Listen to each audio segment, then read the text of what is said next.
stand standing for a moment of silent prayer. I pledge allegiance to the flag of the United States of America and to the republic for which it stands, one nation, under God, indivisible, with liberty and justice for all.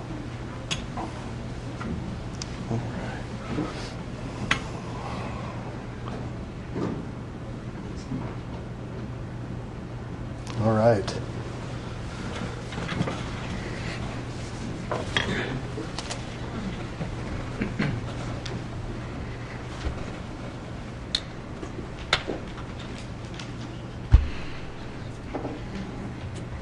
Will the clerk please read item 4 into the record? Item 4, proclamation, Norway for a day. All right. Could I invite Bev Modown and Linda Alt? And we'll have Council President Coop read the proclamation for us. Proclamation recognizing May 17th, 2014 as Norway for a Day. Whereas May 17th, 2014 marks the 200th anniversary of the signing of the Norwegian Constitution, and whereas the Norwegian Constitution, which is based on the U.S. Constitution, was considered one of the most radically democratic constitutions in the world and is the second oldest constitution in the world still in continuous use. And whereas Lakewood is home to the Sons of Norway Trollheim Lodge 6-110, which is celebrating its 40th anniversary this year, and whereas the lodge at 6610 West 14th Avenue has more than 300 members and will celebrate the 200th anniversary of the Norwegian Constitution on May 17th with a brunch, the Trollheim Choir, and a gift shop, which are all open to the public. And whereas the lodge serves the community in a number of ways, including participating in the city's Adopt a Street program by cleaning West 14th Avenue from Wadsworth to Sheridan, funding scholarships, providing sessions about Norway in schools, and offering cultural classes on a variety of Norwegian topics. Now, therefore, on behalf of the City Council and the people of the City of Lakewood, Colorado, I, Bob Murphy, Mayor of the City of Lakewood, Colorado, by virtue of the authority vested in me, do hereby proclaim May 17th, 2014 as Norway for a Day in the City of Lakewood, Colorado, given under my hand and seal of the City of Lakewood this 12th day of May, 2014 A.D., Bob Murphy, Mayor.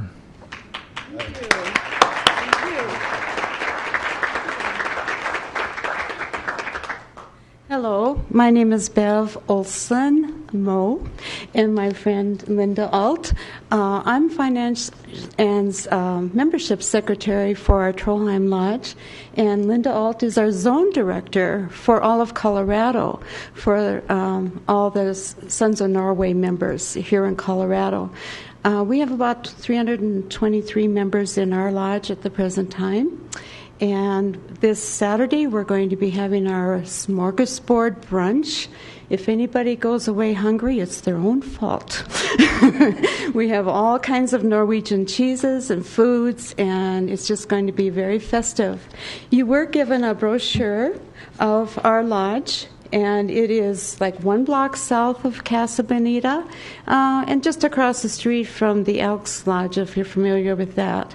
We have our store, which is called a butikken, that's Norwegian for the little shop. We have food and gifts, and our lodge, we will be serving close to 225 people sitting at tables in our lodge in the big room, and our kitchen is just fantastic. It's very professional and very well maintained.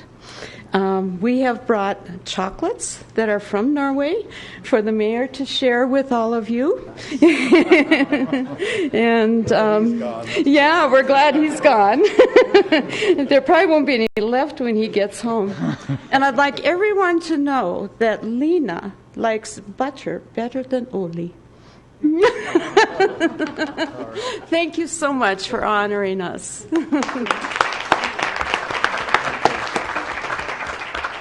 Hi, I'm Linda Alton. Like Bev said, I'm the Zone Director for Colorado. We have 7 lodges throughout the state. 7 Sons of Norway lodges. And the newest one is up at Grand Lake. It's called Storfjell, which means large mountain. So we have lots of fun things going on at the lodge. We have genealogy classes, we have rose mauling painting classes, and we have classes on how to make lefse, if anybody knows what that is. But anyway, thank you so much for inviting us here. Good. Oh, I'd like to tell people lefse is sort of like making a tortilla, but we use potato. And it's very good because you put butter on it and then sugar and roll it up. Thank you. Thank you. Sounds wonderful, and we're very, very honored to have you in our community. And I know the mayor has RSVP'd for the smorgasbord on Saturday, so he will be in attendance. We'll share these with our colleagues. And Adam, if I may, I was just in Norway a couple months ago. Beautiful country, obviously, wonderful people, and I got to see the Northern Lights. Love that country. Next item, please. Item 6, Proclamation Mental Health Month. All right, and I would like to invite David Goff down. He's the VP of Administration and the CFO for the Jefferson Center for Mental Health. Proclamation. May is Mental Health Month. Whereas Mental Health Month has been observed since 1949 to raise awareness about mental health conditions and the importance of mental health wellness for all. And whereas mental illness is a leading cause of disability in Colorado, and the state has the 6th highest suicide rate in the country. And whereas a lack of access to mental health services is repeatedly listed as one of the top 5 health threats around the state. And whereas Lakewood residents can be affected by mental illness regardless of age, gender, race, ethnicity, religion, or economic status. And whereas mental illness and substance use disorders are treatable, and recovery is possible when appropriate treatment services are available and accessible. And whereas the community health system, including the Jefferson Center for Mental Health, is advancing the integration of treating mental health, physical health, and substance use disorders together to create better results for patients, and to reduce health care costs and to improve patient satisfaction. And whereas community mental health providers play a critical role in responding to local emergencies and tragic events and are an essential resource for healing individual and community trauma.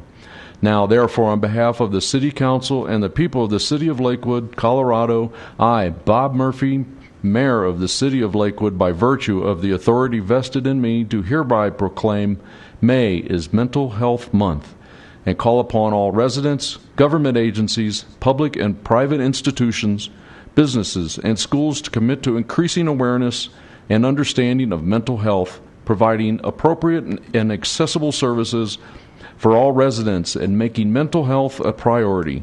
Given under my hand and seal of the City of Lakewood this 12th day of May, 2014 AD, Bob Murphy, Mayor.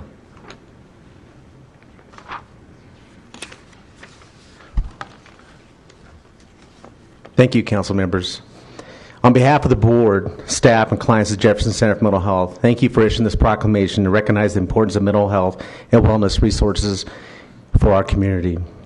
Mental illness and substance abuse are the leading causes of disability in the United States. They're more common than cancer, diabetes, and heart disease. Jefferson Center is this community's nonprofit mental health center, employing over 500 staff with more than 20 locations, as well as schools, nursing homes, and other community settings. Each year, Jefferson Center for Mental Health serves over 19,000 people of all ages. We truly value the support of the City of Lakewood issuing this proclamation. Thank you again. We couldn't do this important work without you and your support. Thank you.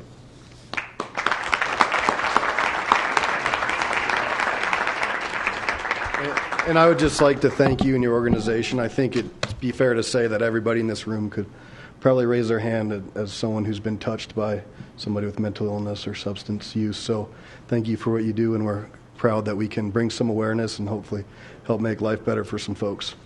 Yep. Adam, could I add to that? I just wanted to say this is an organization that I became familiar with when I first moved to Lakewood, and they are truly an amazing asset to this community. And I had to do a quick check through my email because I seem to remember getting an email that the CEO, Harriet Hall, was recently named Northwest Metro Business and Professional Woman of the Year. So Dr. Hall is such a great advocate for this organization. She does so much, and I just want to publicly congratulate her for that. Thank you. Shakti, did you want to add to that? Okay, you had the speak button on. All right, item 6. Item 6, a presentation, citizen commendation. Chief Paletta. Good evening, members of City Council. Kevin Paletta, Police Chief. If I could have Eddie Miller and school teacher Nancy Heck please come forward.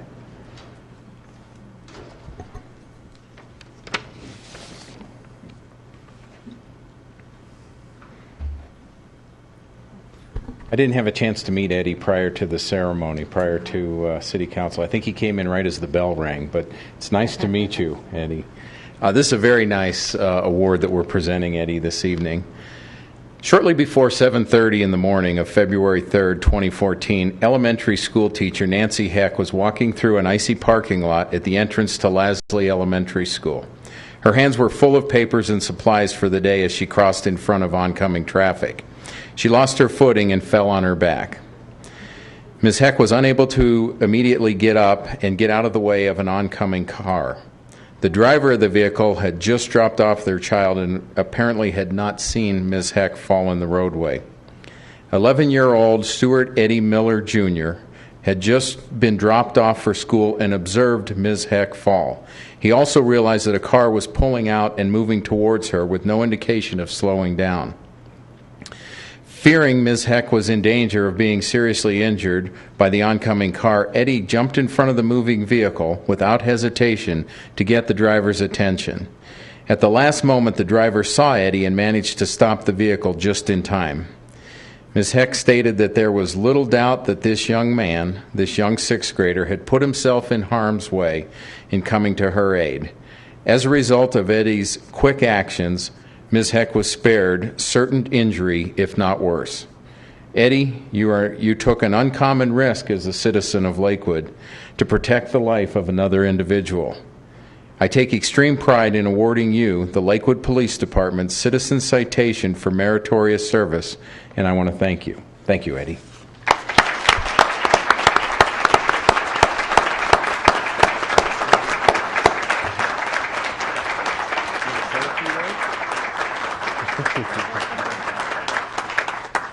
I think Ms. Heck would like to say a few words. Well, if it's all right.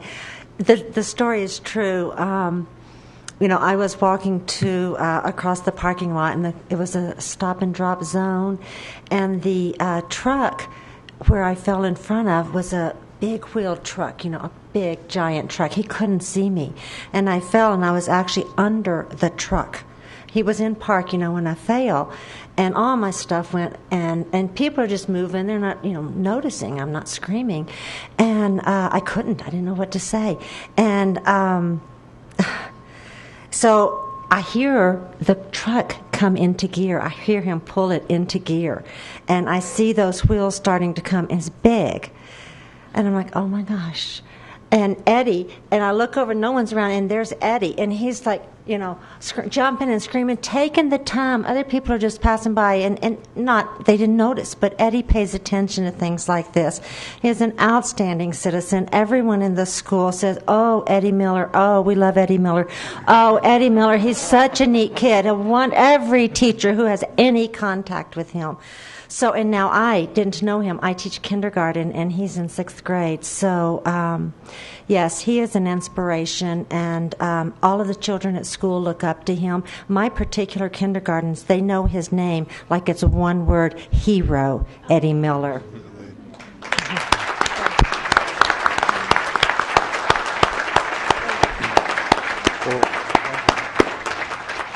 I would just say thank you for sharing Mr. Miller with us. We all love Eddie Miller now in the city of Lakewood, and I think it's wonderful that we have heroes, and I think our future is safe with little guys like Eddie taking the charge. So thanks again. Let's give him another round of applause.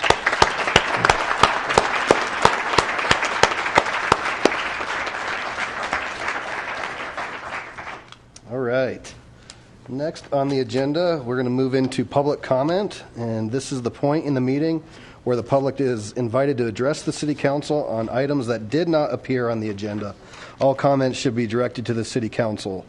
I ask that all in attendance observe the decorum of the City Council chambers and refrain from applause or audio support or discord with the speaker. There's a 3-minute time limit per speaker. The indicator lights on the lectern will glow yellow after 2.5 minutes and red when your 3-minute limit is up. First on the list, Mr. Mace.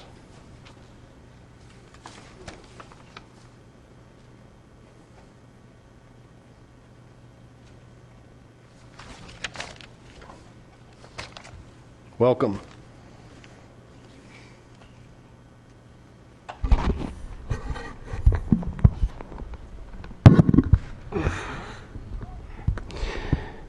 Good evening, council members. James Mace, Ward 2. I am here to talk about an issue that happened to me on May 6th, 2014. Okay, I was walking down Kendall and Colfax, and I got spotted by one of Lakewood's known prostitutes. Now, she did proposition me. I called dispatch, requested assistance, and instead of me getting assistance from the agents treated me and my buddy like criminals. This is uncalled for, and I would like, at the chief's earliest convenience, preferably Friday afternoon, if this is possible, I'd like to sit down with Chief Paletto and discuss this issue. This is something that I've tried to get a hold of Chief Paletto for the last it'll be a week tomorrow that this happened. And ever since then, I've been trying to get a hold of Chief Paletto to discuss this issue. Thank you. Sir. Next, we have Tom Stalker. Director-elect Tom Stalker. Come on down. Congratulations on your election to the Green Mountain Water Board. Thank you. Are you stand-in mayor tonight, or what's the title? Mayor Pro Tem. Mayor Pro Tem. Mayor Pro Tem. Sorry, I can remember. Mayor Pro Tem, councilors, Tom Stalker, Ward 4. I'm not appearing in any official capacity. I'm just appearing as a commoner, a citizen. I'm appearing because of comments that Ms. Kellen made last session. I think it was April 28th. The mayor, and you did it tonight, Councilor Paul, requests civility, decorum in comments before you. Last November, you may recall, I came before this council and asked for a resolution condemning the disruptive and really out of control behavior by some of the objectors in the school board meetings, the new school board. And I was told that this council doesn't interfere with other governing bodies. So I was appalled when Ms. Cowan let loose with a diatribe last session. She mounted ad hominem attacks against the school board, against the 2090 coalition, and amazingly, she's an attorney, Ms. Cullen's an attorney, against the sitting district court judge, Judge Marjorie Incas. In my opinion, I sat there and listened to him. Your words were inflammatory, they were incendiary, they were belittling, they were hurtful, they were dishonest, they were partisan. They were bitter. It was a bitter tone that you used. I believe you used the term commoner, referring to the 2090 folks. I'm a commoner, ma'am. Amazingly, you tore into Judge Marjorie Inquist. I don't know if you've ever appeared before her. I have. I just got a decision today from her. Okay, I've appeared before her very often. She's a very good judge.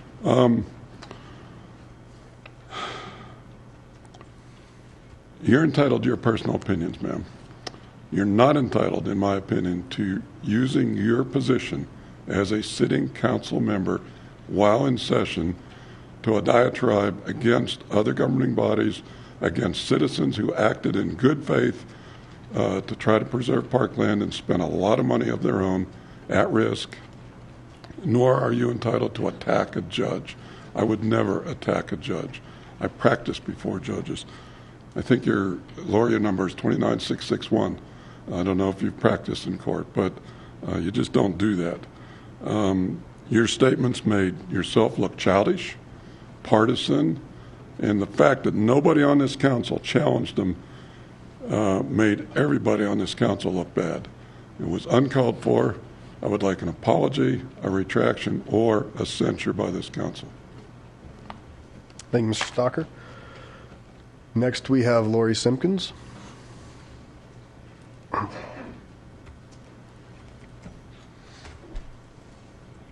Thank you, Council. I'm here with the West Metro Fire Rescue Foundation tonight. I know the printed invitations went out, but I wanted to put out a public invitation to citizens and business owners that are serviced by West Metro Fire District. On June 5th, we are having a firehouse ball. So to honor the first fire station in Lakewood that was built in 1939 near Colfax and Pierce, we are going to have a firehouse ball to celebrate that. This is a fundraiser for the foundation, and it will be quite an event. I think everyone will want to be there. We're going to start off with a VIP beer tasting pre-party, move on into a dinner and silent auction and live auction with some incredible, very unique items. Then we're going to go into big band. We have Hot Tomatoes, 9-piece swing band there. Don't tell me you can't swing dance, because we've got a dance class too. And maybe even a few plants around in the audience to help us all get some jive going. The event will be at the Denver West Marriott, and also they are offering some great discount rates. So if people want to dance into the night and not have to drive home, they have some great rates there. So I would just like to extend that invitation to everyone here. Thank you. Very much. Thank you for your work for the foundation. All right, Morgan Kirkland. Come on down.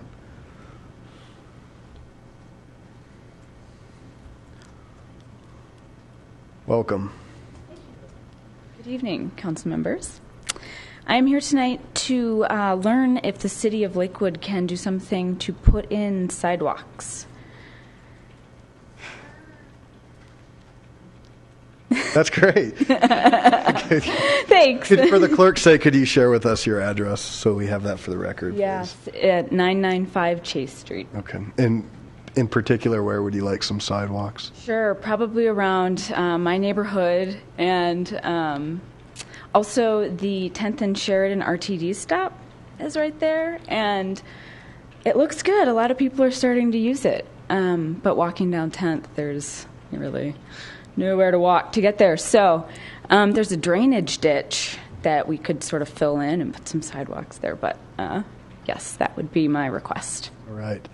Thank you for coming down. We'll finish out the roster and then get back to you, because I know there might be some answers to that. Very good. Thank you. Thank you.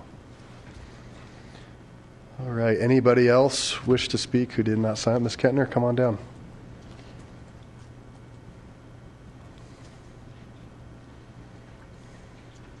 Welcome.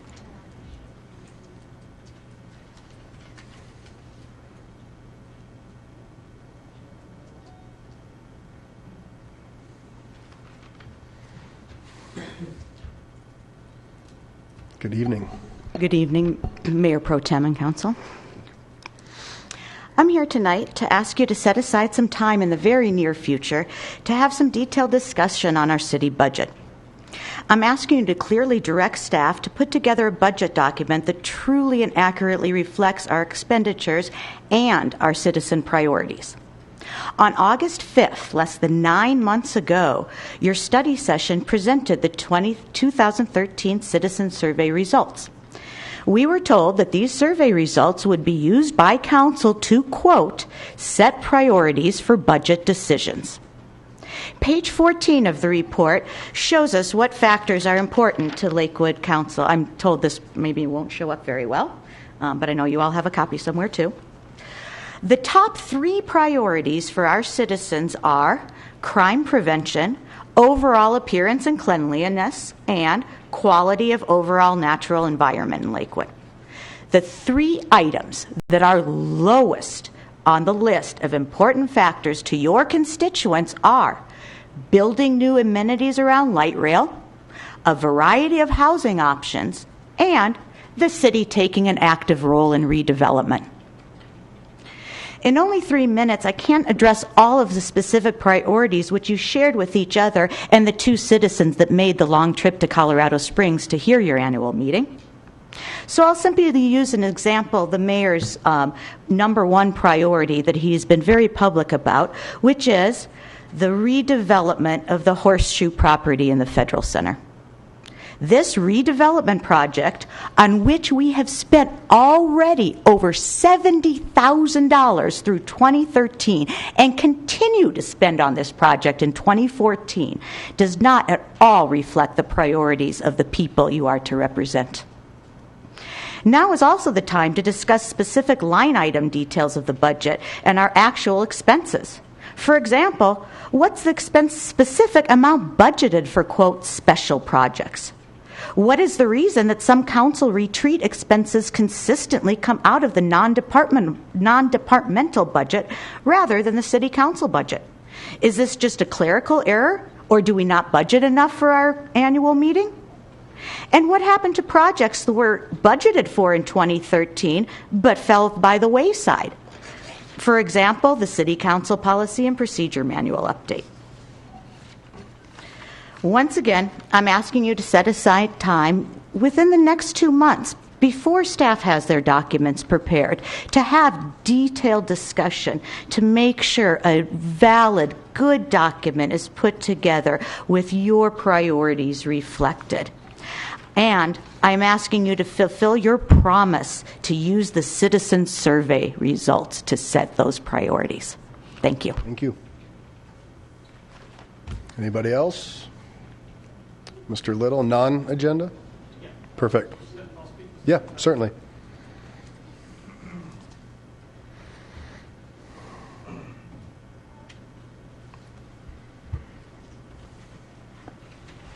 Randy Little, 10590 West Dakota Avenue. I'm here tonight to talk about a couple things. The first one would be about, I want to thank Adam Paul and Dave Wickman for their great train trip that we took with the Ward 4 City Council group. As a citizen of Lakewood, I've never been on a train before, a light rail train. I guess you clarify that a little bit. And it was very interesting on how you pay for this, how you actually get on it, and how you get to point A to point B and so on. I think Adam, if he ever steps down from City Council, he'd be a great tour guide. He did a very good job of explaining each stop and some of the artwork. And, you know, it was really amazing what Lakewood has done on light rail compared to Denver. I mean, we have some really nice artwork. We have some good structures and things of this nature. I'm looking forward to, we got off and toured a little bit of the Central Station downtown, and I was real pleased to say that's really coming along well. So I think every ward should take that tour with their groups. If Adam could be the... We'll charge the other wards. Charge the other wards, there you go. And I also think that Channel 8 TV should maybe do a nonpartisan video of how a person can get on that train. There's a lot of seniors that have no clue on how to ride light rail. And it was fun, it was interesting, and it was very intuitive. So I appreciate it again, and thank you, Dave, same thing, or Councilor Wickman, excuse me, and Councilor Paul for your great day. Thank you. Thank you to Deputy City Manager Annette Nealon for putting together all the information for the tour as well. It was very helpful. Anybody else in chambers like to speak, public comment? All right, with that, I will close public comment, and I have a couple counselors that have signed up to speak, so I'll go there, and maybe through this we can, if somebody wants to talk about the sidewalk connections, or possibly Ms. Hodson, if we could just do a quick update, because that might be an area, I'm not 100% sure if that's an area that will be addressed. So, Shakti? Yeah, I'm happy to have someone else speak, but I just wanted to say that sidewalks are and have been a priority for council, for the city, and it's one of the realities of, they talk about redeveloping suburbia. The city needs a lot of sidewalks, and they're expensive. So we see the issue, and we're trying to prioritize right and put resources in that direction. And other people can probably speak to more of the details of your location, but I just wanted to agree. Absolutely. And I think last count we had about $80 million worth of unfunded sidewalks in the city. Ms. Hodson? Yes, I was going to agree with Councilor Shakti and just say Public Works Director Jay Hutchison did make a presentation not long ago regarding status of sidewalks. And if you'd like, we can find that again and send that out to remind us all of the status in terms of what's been done in the past couple of years, what's on the docket that's funded in terms of sidewalk areas, and then the unfunded, the unfortunate unfunded list. Thank you for that. Maybe we could get that information to Ms. Kirkland so she has a good idea. Councilor Johnson. Thank you, Mayor Pro Tem. Well, first, I'd like to thank the folks that do come to City Council and testify. I think it's difficult to come down here. It is a little bit intimidating, and I appreciate that you take the time. I thank you for expressing your thoughts and concerns and ideas. Sometimes it's a little painful to listen to, but it's needed. That's what we're here for. Clearly, the community at 2090 is still hurting. As a body of elected officials, we are charged with the duty, a responsibility, an obligation to look for opportunities of leadership and even find those moments when we can rise to statesmanship. We as a body do set the tone for dialogue. I guess my question, frankly, to the 2090 Coalition and others, what can we as a body do to try and help you find some healing so that we can all get on with things? Thank you.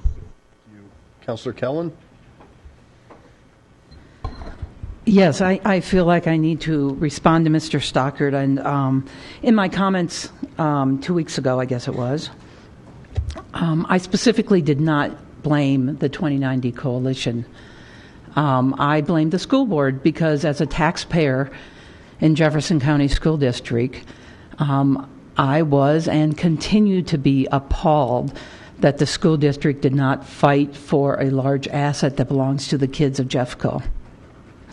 I understand where the 2090 group is coming from, although I have to admit, I did not hear what the person, we had someone in the audience at that time make a comment, and I did not hear it at the time. If I'd heard it at the time, I might have said something like, the comment was when I was talking about how we had a loss to the kids of Jeffco, how, just for background, that it felt like a reverse Robin Hood decision. So the city got $1 million piece of property as another park. And as a council member, we got another park. How do you argue over that, whether the decision was good or not? But as a taxpayer for the school district, I had issues with it because the city is in pretty good shape financially, and we have a lot of parks.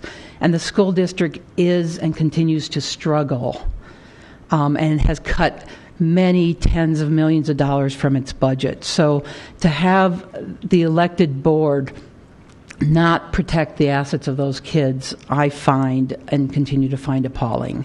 I think they did not meet their responsibilities, their fiduciary responsibilities to the kids of this county. But that's another matter. So I made a comment about how the school system suffers, and someone who had testified on the issue said, and that I was told what they said afterwards, that I homeschool, which to me is like, okay, so So you homeschool, so it doesn't matter if the rest of the kids in the county get educated. It doesn't matter if the people who don't have the intellectual or other capability to homeschool get educated. That doesn't matter because I homeschool, I'm taken care of. And that's not the attitude we want to see here. The 2090 group, they were trying to protect something. You were trying to protect something that was important to you in your community, and you've gotten it.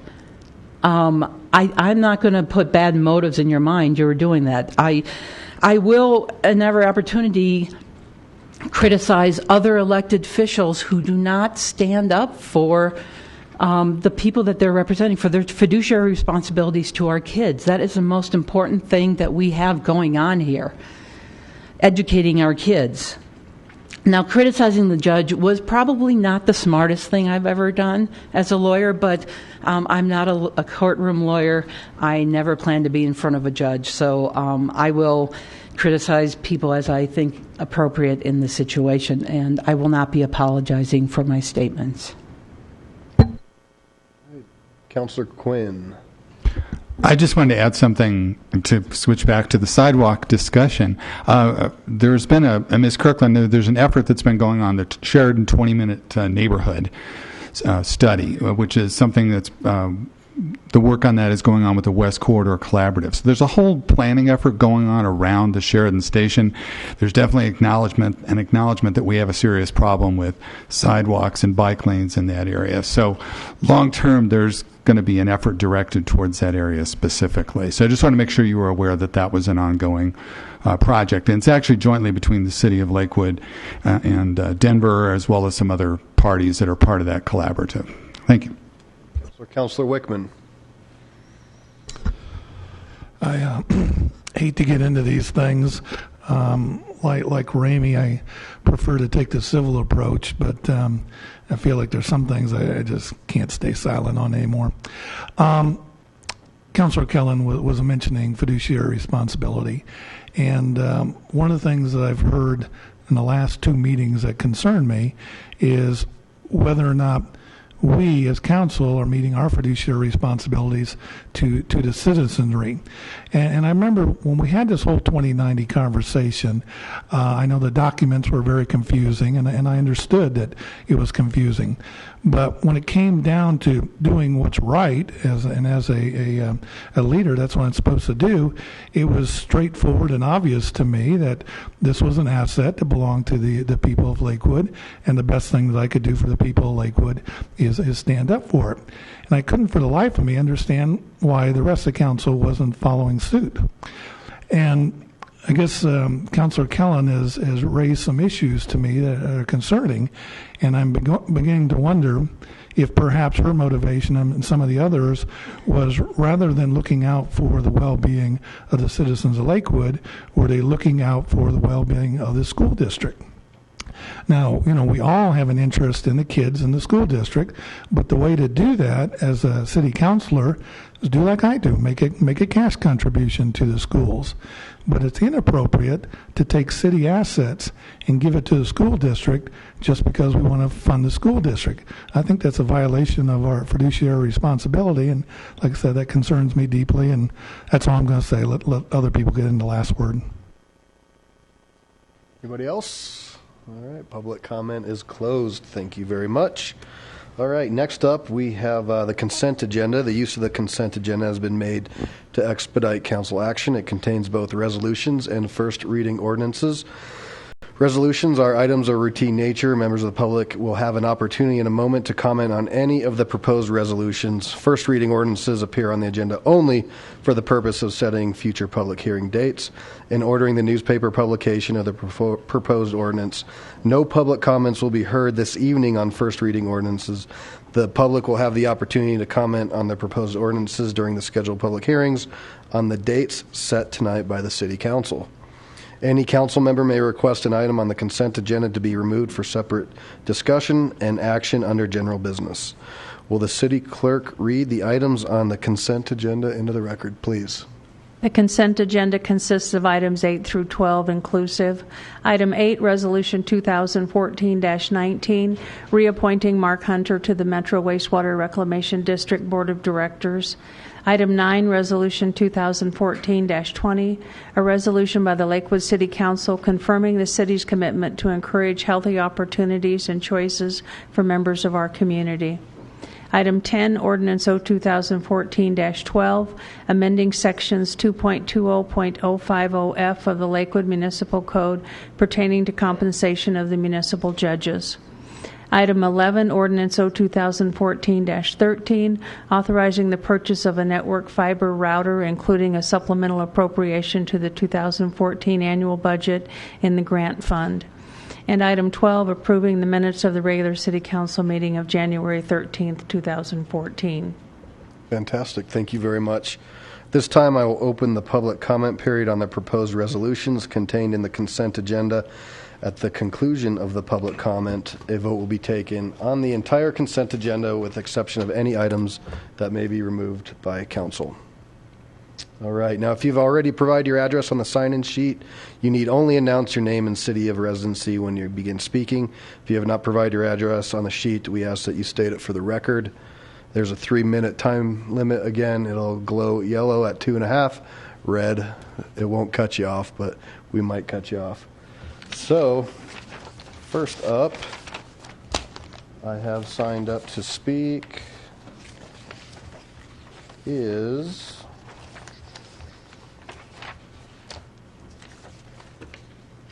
Dr. Sandy Stenmark.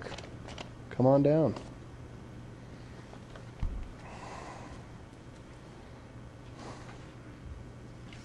Good evening.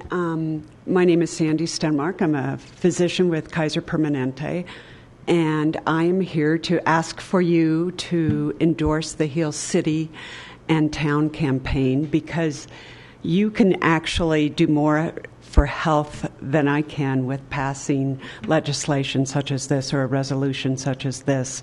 I had the honor of practicing pediatrics in Lakewood for 25 years.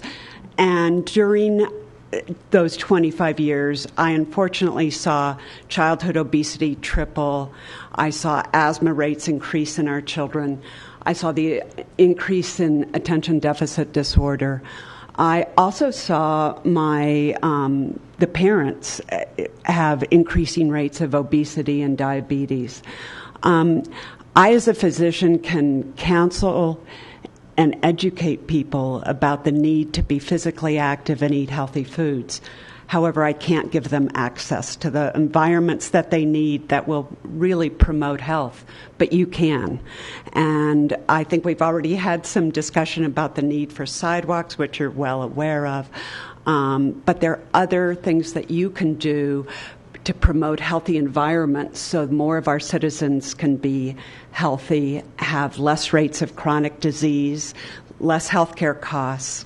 And actually doing that will also increase the health of the economy, since we know walkable and bikeable environments are the house values go up, but also walkable environments like Belmar, you see increase in sales. So I know that Lakewood has many beautiful parks. I would always try to at lunch, if I had a break, I'd walk around this beautiful park, and doing so allowed me to go into my afternoon patients and be able to really pay attention and focus because I had that physical activity break in nature. Unfortunately, not all children and not all families or seniors have that ability in Lakewood. And so I think this resolution will help make sure that everybody has access to nature, safe places to walk, bike, safe places to play. So I want to thank you for considering this, and I hope you will go forward and endorse the resolution. Thank you. Thank you. Next, Julie George.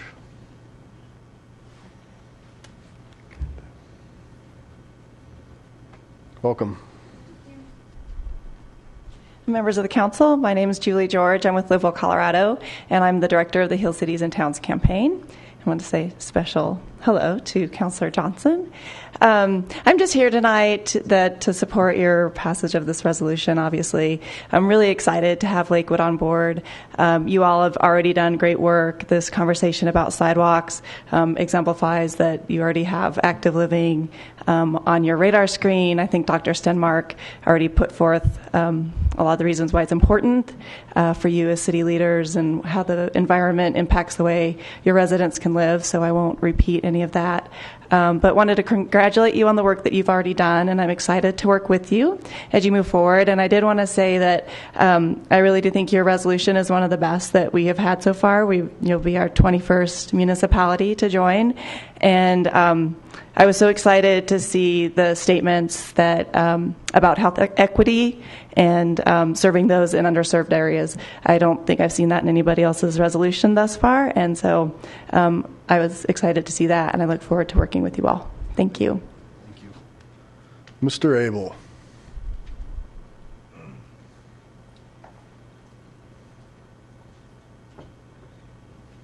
Welcome. Thank you, Mayor Pro Tem Paul. It doesn't roll off the tongue that easily, but you handled it well. My name's Charlie Abel, 7707 West 4th Avenue, Ward 1. I'm here to speak to the same resolution. The resolution you're considering highlights an important connection, the link between healthy food and physical activity. Neither element would be as effective a tool against obesity without the other. And the goal of this Sprout City Farm operation is bringing locally grown produce to local dinner tables. That's laudable, especially when it provides fresh vegetables for family tables where vegetables are only occasional items on the menu. However, in order to accommodate the farm on Mount Air Park, the city removed a basketball court that neighbors tell me was popular with the kids in the area. Although the court suffered from neglect, years of neglect, and lack of maintenance, the surface was at least playable. In return for ripping out the court, the City Hall promised to build a smaller, multi-use park with basketball hoops and striping to accommodate the court's use for other activities. This postcard, sent by the city, promises that a multi-use court would be installed this spring. We're nearly halfway through May, and work has not started. School will be out in 17 days, and no work is underway. When can the neighborhood youngsters expect to be able to play on their new multi-use court? Thank you. And we'd appreciate an answer. All right, thank you.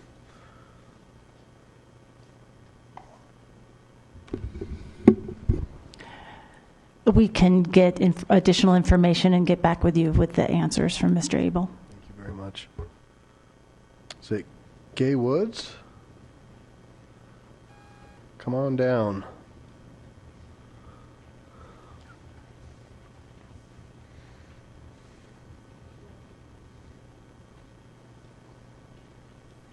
Welcome. My name is Gay Woods, and my address is 11600 West 2nd Place, Lakewood. I'm the Group Director of Community Health Improvement for Centura Health and St. Anthony Hospital. So I'm proud to see the City of Lakewood consider this resolution and to see the other work that you're doing to make the city a place where healthy choices can be easy choices. As a state's largest hospital network, we see the critical impact that people's environment can have on their choices and want to ensure that all Coloradans have the opportunity to make healthy decisions. I, too, was excited to see the health equity language as part of the resolution. One of the 3 pillars of our strategic plan for Centura Health 2020 is to move upstream to manage health. We're helping our patients, residents, and associates learn to make smarter choices about their health by promoting wellness and preventative care that is upstream from traditional health care. Local policies like the Hill Cities and Towns Resolution are a critical piece of long-term prevention and disease control, and we're glad to see the Lakewood Council join this campaign. The work of Lakewood has already done with the 20-minute neighborhood, and the updated zoning code is already impressive, and this resolution ensures that other forward-thinking policies will continue to engage here. Thank you for thinking long-term on this important issue that touches our entire community. Thank you. Thank you. Mr. Hyde, welcome.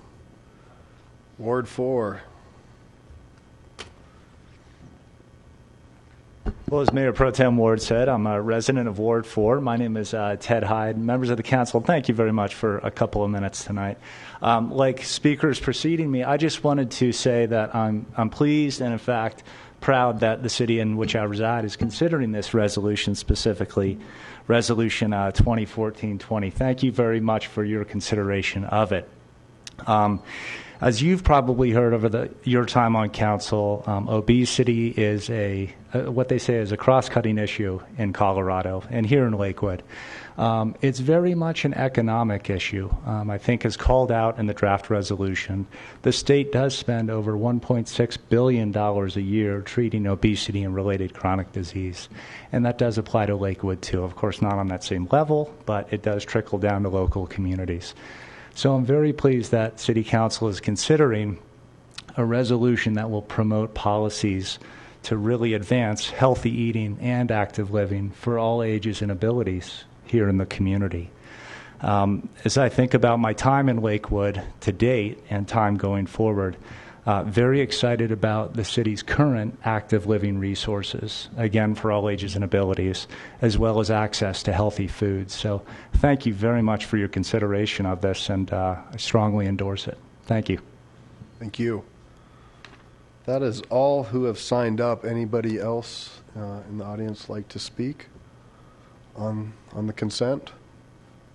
All right, I will close the public hearing and ask for a motion. Mayor Pro Tem Paul, I move for approval of the council minutes. Order all ordinances introduced on the first reading to be published in the Denver Post with public hearing set for the date included in the ordinance, and for adoption of resolutions, all of which are included in the consent agenda items introduced into the record by the city clerk. Second. Thank you. Motion has been made and seconded. Discussion, Councilor Wickman. Wanted to thank the speakers for seconding my personal commitment to open space. It was very gratifying. But I was a little concerned about the comment that Mr. Abel was saying about Monterey, and was it Ms. Kettner was saying something about the budget process coming up here. I'm hoping that when we do the budgeting process, we will make sure that there's adequate budget for that Mount Air Park, so there are the active recreational facilities that we promised. Absolutely. We will have adequate funding for the programs in the Parks and Recreation Department. Okay, thank you. Anybody else on council? Well, I would just like to say I'm definitely in support of this, and we're very blessed to live in a community with 99 parks, and we continue to strive to do better and have more amenities. And not only there is the new garden at Mount Air Park, but we also have Ute Trail Park, which is in Ward 4, which was one of our first community gardens.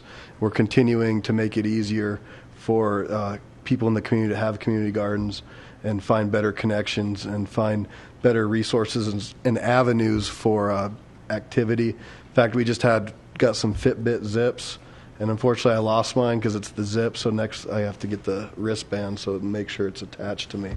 But I think not only as an organization who always strives to make sure that its employees are healthy so they can best serve the community, but we as leaders can continue to strive for that as well, which is tough.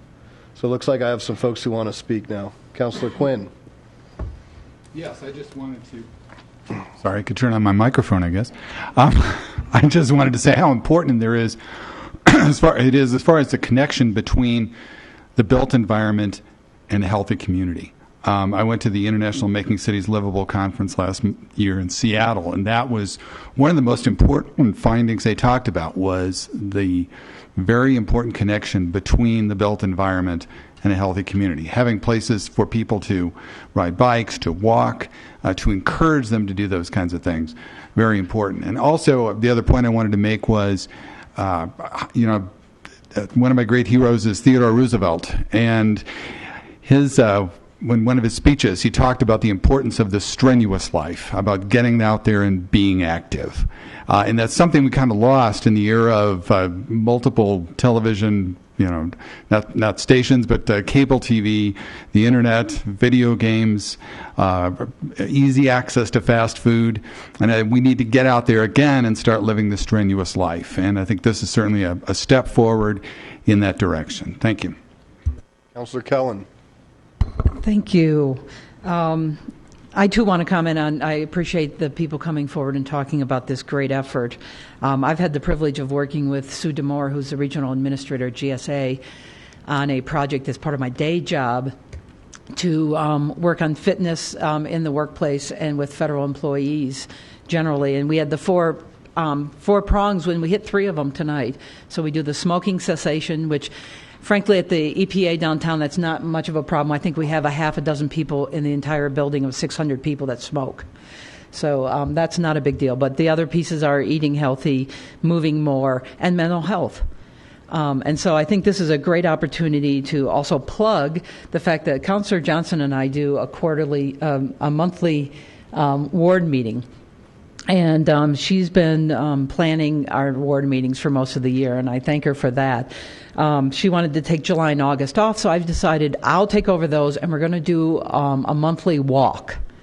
So we'll get together in a local park, keep an eye out, we'll put more information out there, and we can just go for a walk and get a little exercise while we're at it. So thank you for everyone out there for your support, and this is a great opportunity for us to all move a little bit more. And having done my personal training session today, I'm really feeling it. All right. With that, we have a motion and a second, and let's cast our votes. Maybe. There you have it. 9 yeas, 0 nays. Motions carry. Fantastic. All right, that is the end of the consent agenda. We'll move on to item 13. Item 13, Ordinance O 2014-10, continued from your April 28, 2014 meeting, vacating 2 tracts platted and dedicated as right-of-way located adjacent to South Wright Street, south of West Dakota Avenue, and north of West Virginia Avenue, Lakewood, Colorado. Thank you. I will now open the public hearing on this item. Nobody has indicated that they would like to speak. Is there anybody in chambers who'd like to speak on this item? Welcome. If you would just state your name and address for the record. Well, good evening. My name is Michael Miller. My address is 370 17th Street, Denver, Colorado, Suite 4800. I'm an attorney representing the owners of the property who have requested the vacation. And as I think the council is aware, this property represents 2 slivers that are on the lawn in front of 2 apartment buildings that were built in the 1970s, I believe. And when the plat was originally done, it was thought that perhaps there would be a cul-de-sac. And so these 2 slivers were reserved in order to create the cul-de-sac, which never was created. The city's never occupied the property, hasn't used it. And as I say, sits right on the front lawn. 2 slivers is part of the front lawn of either side of the street. And so we've requested the vacation and appreciate the council's consideration. And if there were any questions, I'd be happy to respond.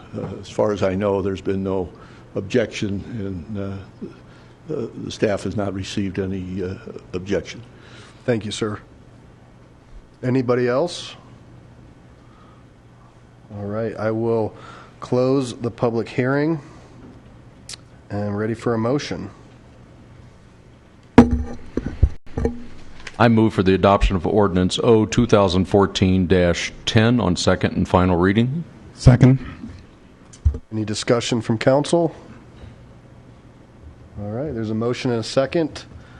Let's vote. And passes unanimously 9-0. All right. Will the clerk please read item 14 into the record? Item 14, Ordinance O 2014-11, imposing a temporary moratorium on the acceptance, processing, and approval of any application for a City of Lakewood permit or license concerning the operation of any cyber cafe, sweepstakes cafe, or internet sweepstakes cafe, as those terms are used herein, declaring the intention of the Lakewood City Council to consider the adoption of appropriate regulations governing such businesses to the extent allowed by law, and directing city staff to investigate the city's authority to regulate such businesses and to prepare regulations for the City Council's consideration. Thank you. I will now open the public hearing on this item, and Chief Paletta is here to give us a presentation.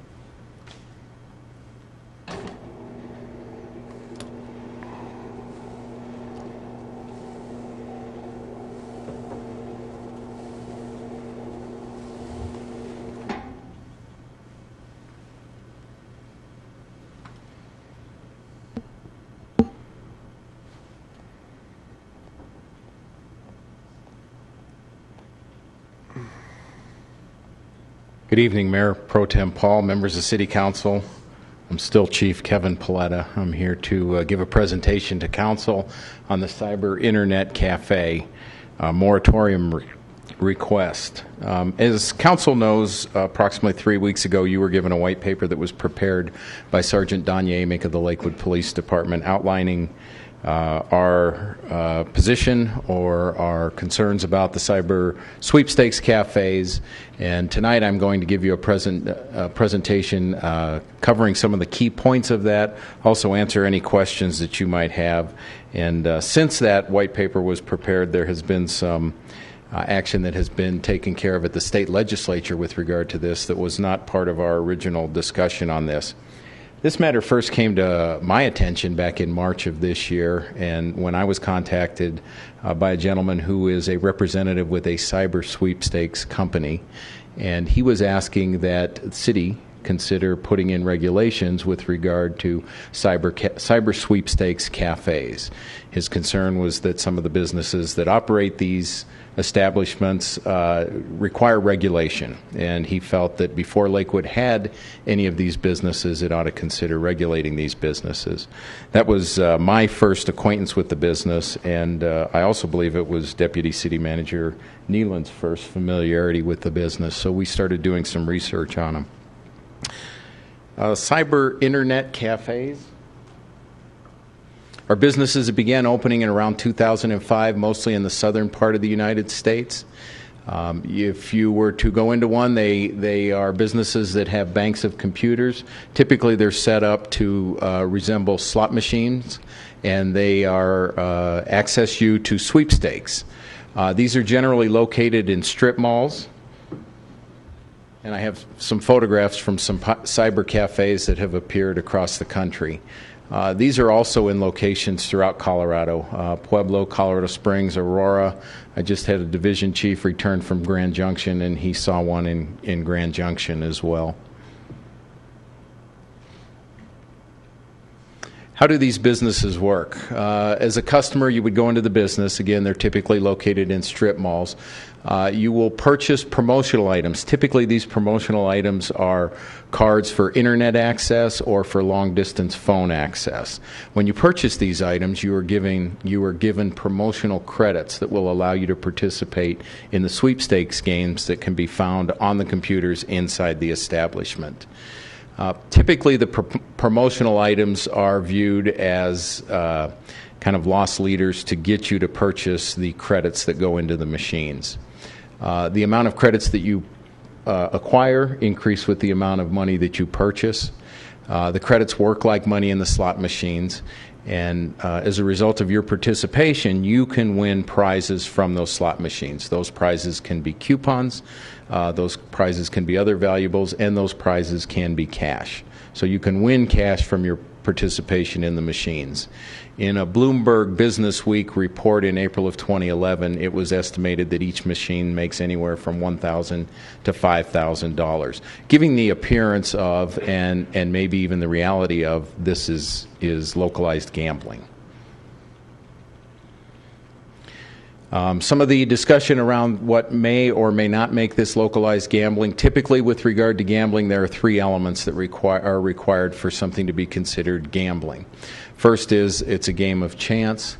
Second is there is some consideration, or you are putting up some money or something of value on the front end. And the third is that you would win a prize on the back end, or potentially could win a prize on the back end. Internet sweepstakes owners have argued in court and argued to city governments or government that it does not involve chance because it is much like a sweepstakes where the prizes are already predetermined. You know how many grand prizes there are going to be. You know how many first prizes, second prizes, third prizes. So in that sense, it differs from a slot machine in that it is more random, and from each spin, your chances of winning remain the same. With this, your chance of winning is fixed.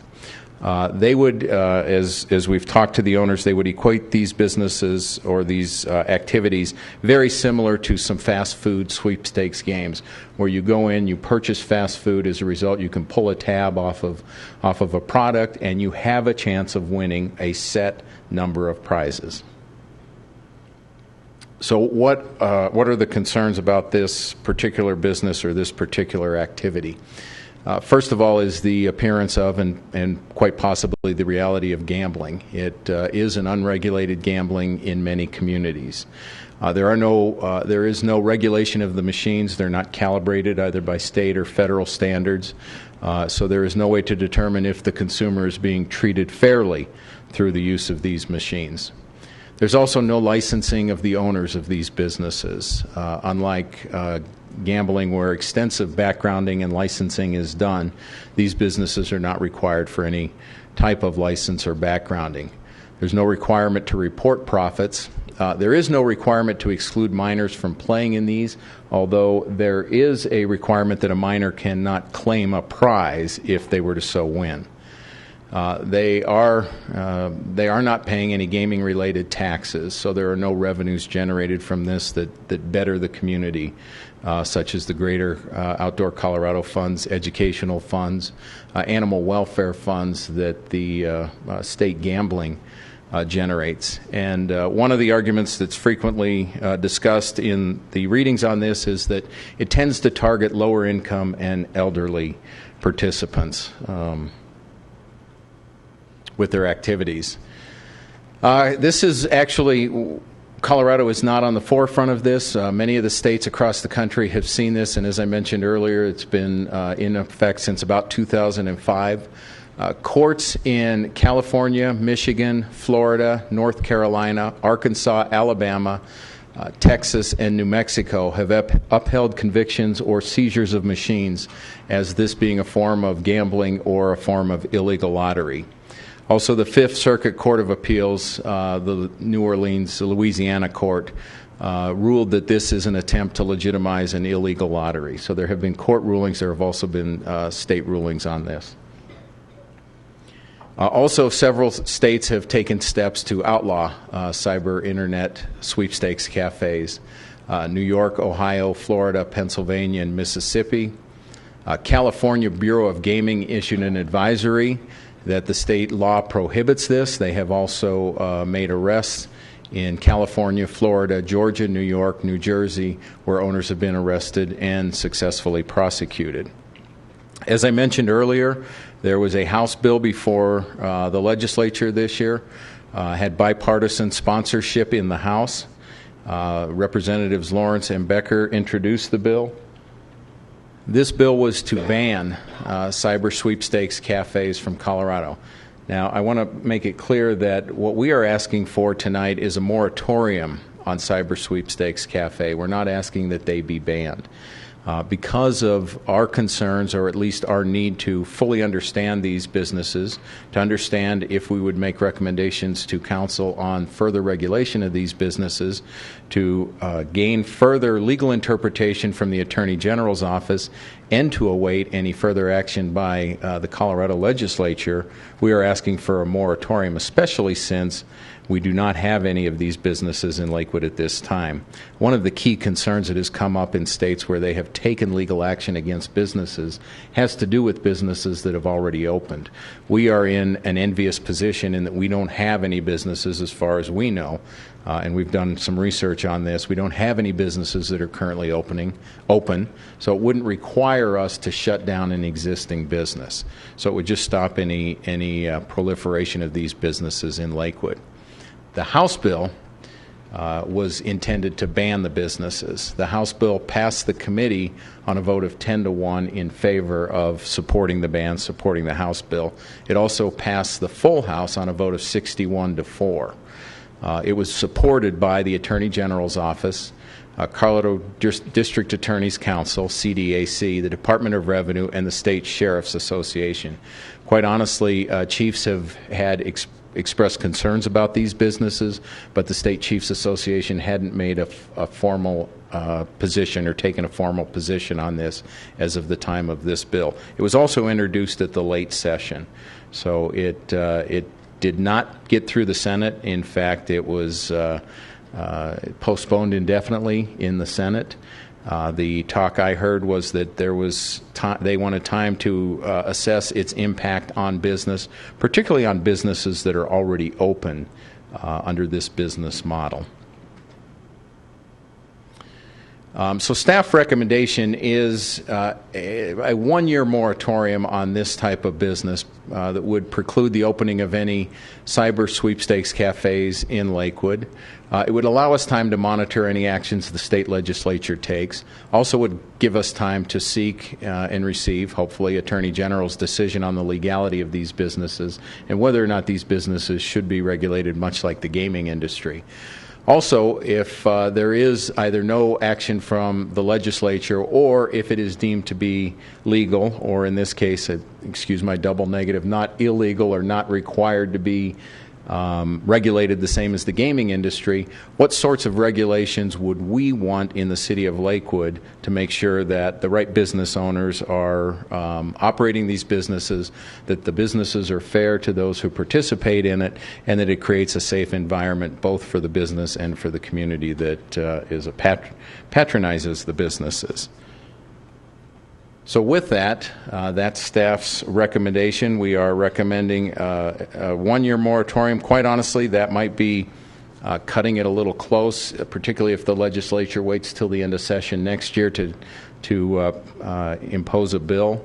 So it would, if it's at all feasible, an 18-month moratorium may give us adequate time not only to fully assess what the legislature does, but also to create, if need be, create regulations and make recommendations to council on this. So with that, I'd be happy to take any questions. Thank you, Chief. I think we're going to move to public comment first, and then if you just sit close, I see there's some questions already. So anybody in chambers? Mr. Little, come on down. I think you're aware of the rules. 3 minutes, 2.5 yellow. You need my name again? Okay. I think my name's Randy Little again, and I'd like to speak on this issue. I think Chief Paletta and I are on the same page with this, but it's much more worse than he's pretending. Or not pretending, but saying, excuse me. This is a $10 billion with a B business right now in the United States. It is overwhelming the gambling that's going on. My concerns is in your wording of cyber cafe sweepstakes, internet sweepstakes cafe, and the third one, internet sweepstakes cafe. I think you need to call it what it is. It's internet gambling, and that's what you should be voting on a moratorium of. There's a lot of, if you look on Wikipedia or any of the internet things, there's lots of information about these three names. Starbucks is a cyber cafe. Your library is a cyber cafe. That's what they're considered. Your King Supers or Safeways and some of those other areas are basically internet sweepstakes. So we need to get back to the bottom word. It's basically online gambling, and that's what I recommend that you call it. There's been a lot of states that have been involved in this, and right now California, as he spoke, has banned some of these things. Well, immediately they change the methods and the name of this. So now California is battling it again through the same scenario. One of the things that they're doing is they're calling it office parties. We can have 25 computers, or that you bring your own, or you can use their computers right there and you can gamble. I'm sure all of you are on Facebook. If you go to Facebook on the apps section, there's hundreds of gambling sites right on Facebook. And all you do is click on one of them, sign up, give them your credit card, and you're gambling. There's no rules, there's no regulations, there's no age limit, any of that type of stuff. So that's considered gambling. So my request would be only the same thing. I think that you need a moratorium on this, but I think you need to change the wording a little bit to say internet gambling, or opening a store in Lakewood that basically requires a license that they could set up computers. We can all go into Starbucks tomorrow, get out our iPads, our computers, and gamble right there. So that's the information I would provide with you. Thank you. Anybody else in chambers? All right, I will close the public hearing on this and ask for a motion before we go into questions. Please. I move for the adoption of Ordinance O 2014-11 on second and final reading. Second. Okay. Councilor Harrison. Chief Paletta, thank you very much for bringing this to our attention. I think it's a real concern in our neighborhoods and our city. I would like to offer an amendment to this bill right off, and that would be 2-year moratorium. That would give us, I agree with you, a year is going to be really short. 18 months would barely give us enough time to be able to really check it out. 2 years would give us enough time to check out with some other cities, and I think 2 years would be better. Thank you. I'm going to call on Councilor Quinn real quick as chair of the Legislative Committee to speak to that, if that's okay. Right. I think the timing of 18 months would be good, because if we look at 12 months, that's basically about 2 weeks after the end of the legislative session in 2015. So 18 months, I think, should give us sufficient time. Obviously, if the legislature passes a law banning them, that largely resolves the issue. So essentially, after that, we would just be following them. So I think 18 months would be sufficient. Again, timing that for giving us another 6 months after the end of the 2015 session. And just curious what you think of that, Chief.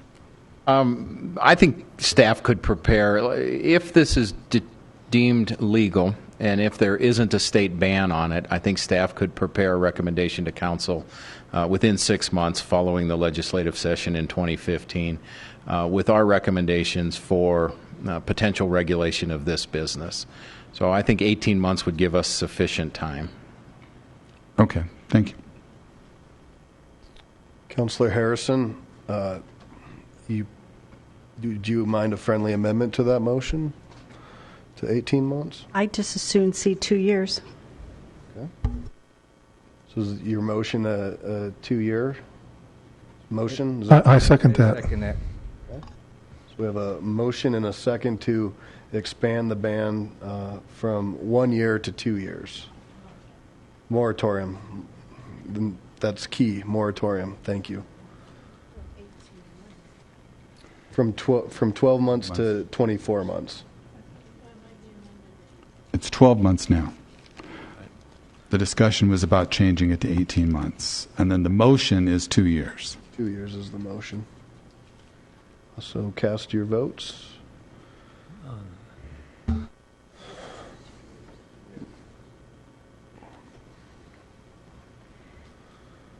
Okay, so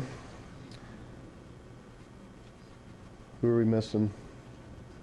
It looks like we have 4 no's. 4 yeses. 5 noes, 4 yeses, sorry. So the motion fails with Paul, Shakti, Johnson, Quinn, and Karen Kellen. So Councilor Quinn, did you want to?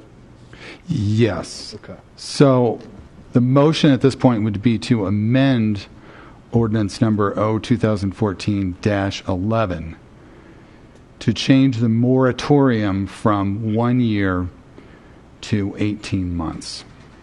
Okay, is everybody clear on that? No, second. Motion and a second. Please cast your votes. The motion passes unanimously to 18 months. So that part's done. Now let's go back to questions. Councilor Roybal, you had your light up. Do you have some questions? Well, I did, but it's been answered. Okay. Councilor Johnson? Thank you. Yes, I'd like to know what Chief Paletta feels about adding the language of internet gambling. I'm fine with adding that, but I'd like to get your take and also Tim Cox's take. One of the reasons we left the title of this ordinance fairly open is because, as Mr. Little pointed out, in California, some of the businesses that have either had legal action taken against them or have had moratoriums placed on them have, as Mr. Little pointed out, reopened or rebranded themselves with a more innocuous kind of title, but yet doing the same types of activities inside the business.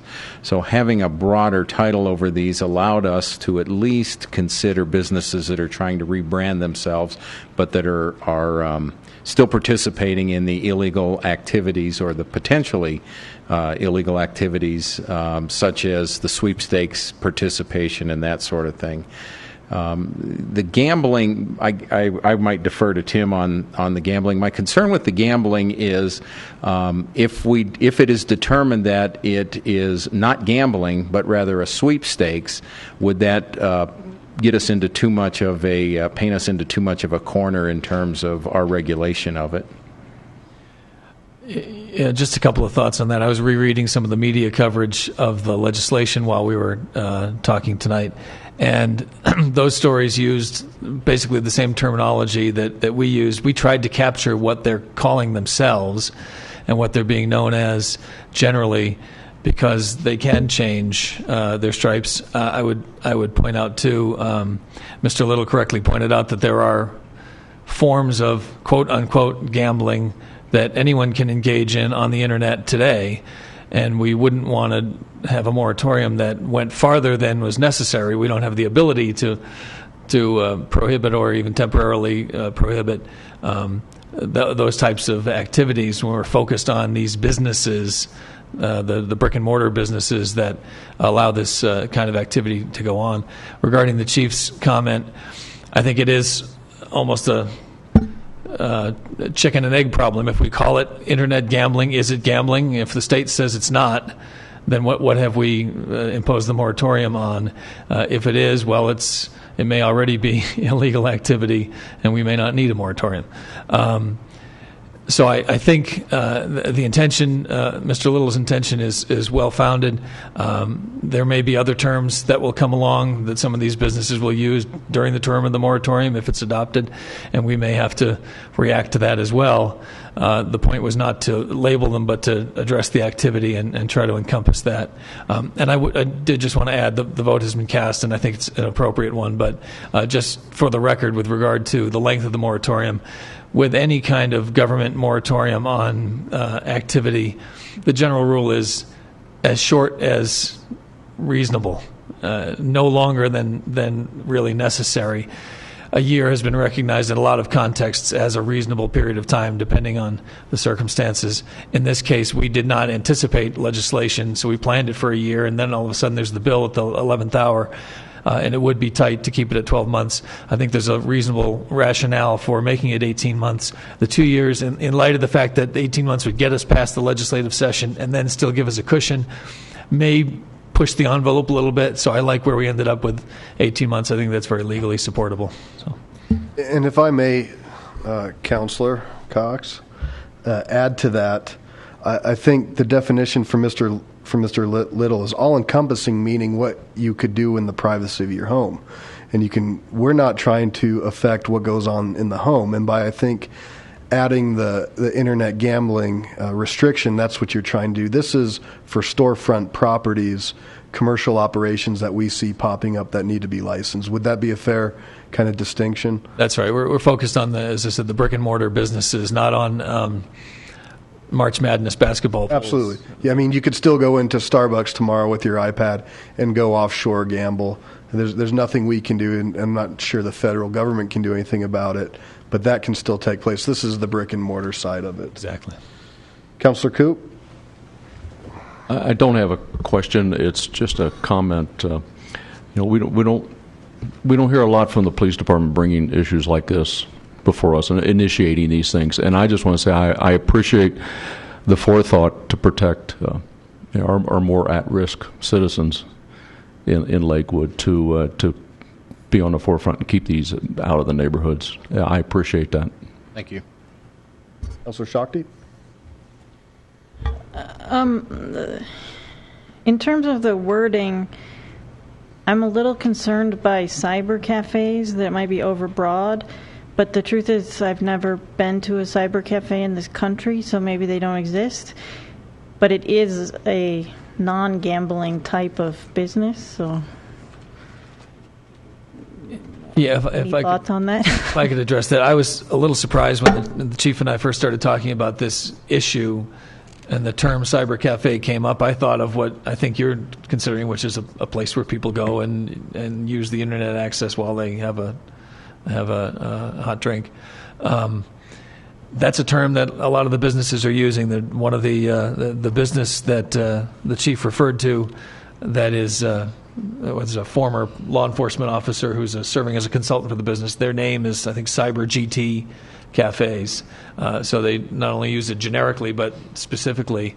And again, we're trying to capture what they are known as in the community without going too far. If we find that we're running into some problems with existing legitimate businesses that don't have this type of activity going on and call themselves cyber cafes, well, we may have to address that. But for the time being, I'd hate to leave that out because it does seem to be a central term used in the industry. So if we find it's overbroad, we can fix it. Yeah, if somebody comes in saying, I have a cyber cafe down the street and I sell coffee and internet access, we'll have to look at that. Okay. Councillor Wickman. On this conversation about the definitions, if I understood Mr. Little, I think he's quite clear that he only wants to deal with the bricks and mortar. So I don't think we're going to be impacting the internet.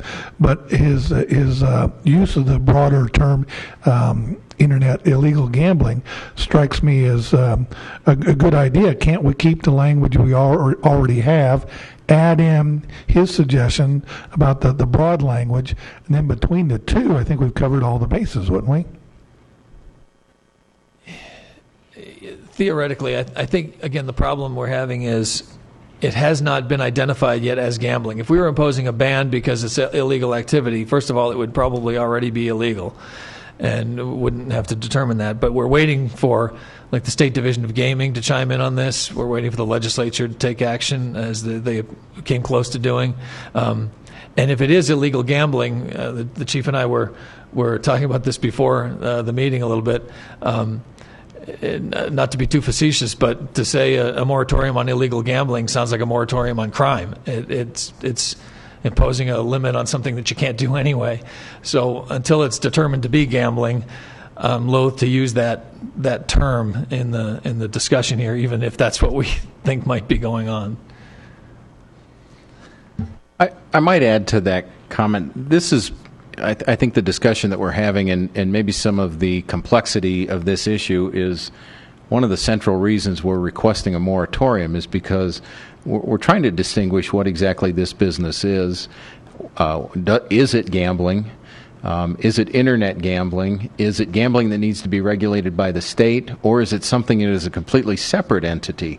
So what's fascinating about our conversation here is exactly what drove us to propose this ordinance, is that further understanding of what this business really is and how and where it should be regulated is what's driving the ordinance. And I would just add, and it's interesting, the state has very strict guidelines for regulated gambling. And you mentioned the GOCO aspect to it. There's the higher ed aspect. And so I think, and it's been fought, you see the track betting bills that come through, and it's constitutional to allow for the allowance of gaming in Colorado. And so by not doing that, this doesn't fit that description, meaning that I think we're on the right path. I support this. I want to thank Sergeant Amick for her work and the white paper on this. And it's very rare in my tenure on this council that the police department has brought something like this forward to say, hey, we need to do this for the public safety, for the safety of our citizens, and I appreciate that. So I support this, and Ms. Hodson mentioned, because I said a ban, and I want to clarify that and make sure everybody's clear on that, a moratorium. If we figure out that it is what it is, it's okay, we can go back and there's no ban, but till we figure that out, for the protection of our citizens, I support this. Anybody else? All right, there's a motion. So there's a motion. I guess we need to amend the motion. Mayor Pro Tem Paul, I move for the adoption of Ordinance O 2014-11 as amended on second and final reading. Second. Any more discussion? All right, please cast your votes. And it is, everybody's in but me. There we go. Passes unanimously. So thank you. Thanks to the council. Thanks to staff for bringing this forward. And Mr. Little, thank you for your comments. Okay, moving forward, any general business? There's none. Executive report? Yes, I have one. Thank you. I'm just excited that we are about to have an employee relations director. It's been a long time coming through an exhaustive search. He's a he, and his name is Jeff Dolan. He comes to us from, he has a bachelor's degree from Drake University in Des Moines, Iowa, and he has a master's degree in public administration from Dubuque, Iowa. He has worked for the city of Davenport, Iowa, and then he also worked for the city and county of Denver. After that, he worked for a private firm, ProBuild, and his first day is Friday.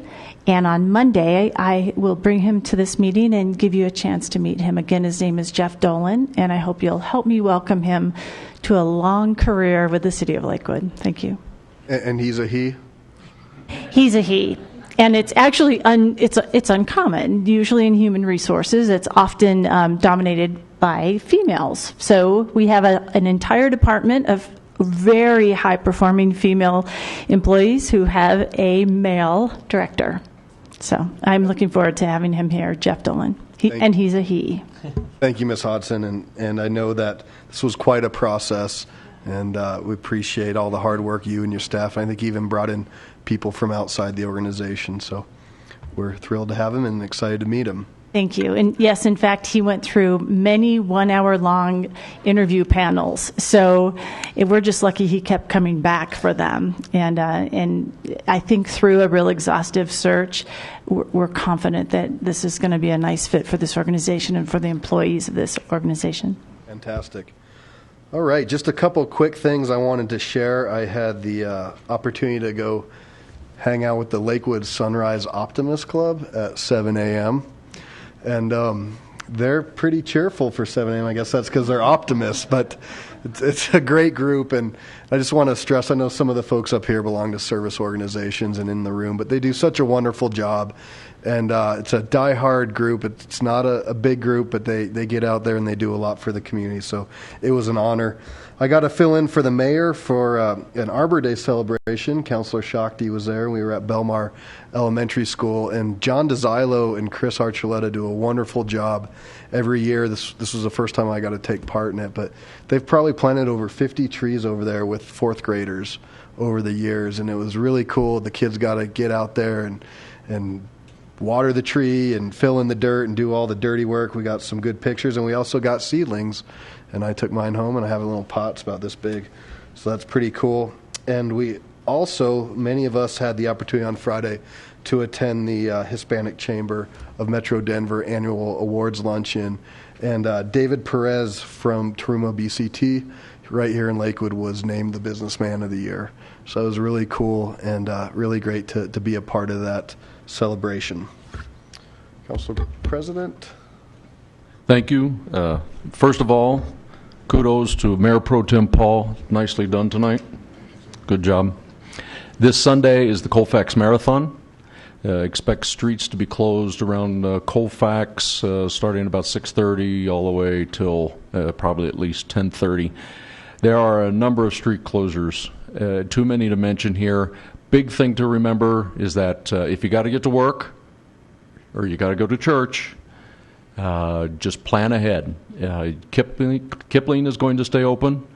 That crosses Colfax Federal Boulevard. You may want to think about 6th Avenue to get around there. There's quite a list of closures. If you go to lakewood.org/marathon road closures.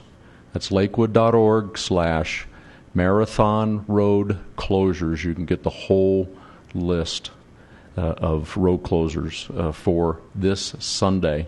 On that same note, I want to thank Maddie Nichols and her husband Randy for organizing the Colfax cleanup again for the marathon coming up. She has done this every year the marathon has come through town. She does a great job with that. A lot of volunteers came out. All the roads look great. We picked up a lot of trash that's been blowing around out there. The homeowners did a great job. Businesses got a lot of it done too beforehand. Thank you to them. But thank you, Maddie, for doing that. Look forward to helping you out next year too. Thank you. Sir, we'll go this way. Councilor Shakti. Well, first, perhaps a little late, I want to give my appreciation to the Sons of Norway who are here, and my Norwegian grandfather. My mother has a Norwegian name, and she actually, Randi, and she went to Norway with my cousin last year and went on and on about how gorgeous it was and how great the people were. So, also, I went to a fundraising event for Camp Paha, camp for youth with special needs, and it was really great to see some of what they do and some of the people who go there and meet people, and so I'm excited that's something we have in Lakewood.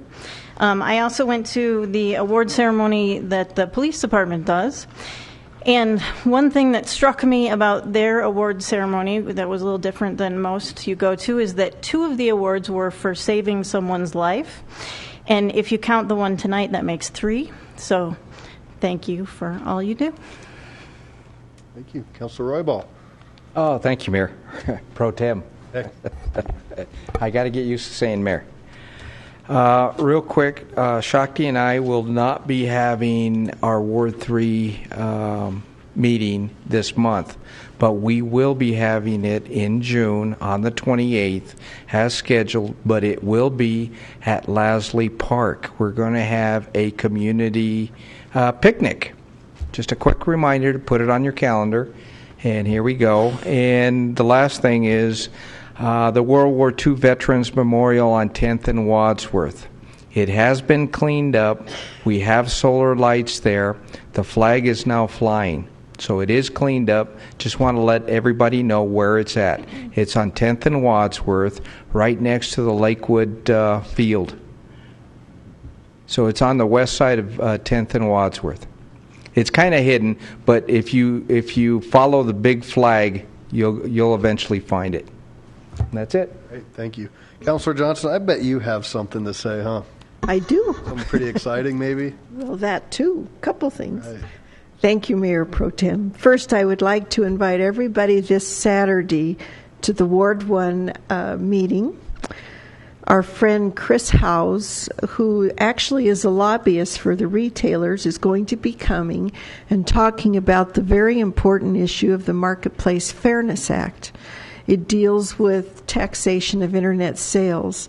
It's important for municipalities, For those of you that did not get to hear Chris at the CML Legislative Day, he has a very nice presentation, and I would invite you to join us. It is this Saturday at 9 o'clock at St. Paul's Episcopal Church. And then the second thing, Karen and I are thinking outside the box a little bit.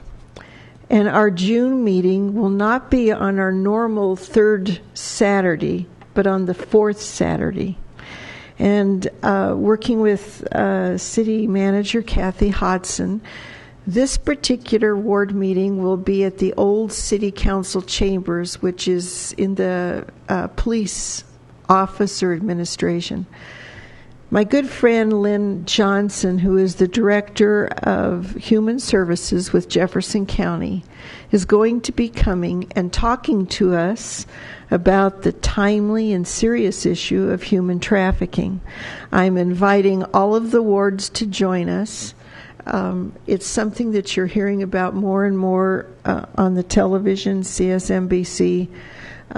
So please come and learn about it. Hopefully we can learn how to recognize it when we see it and how to report it.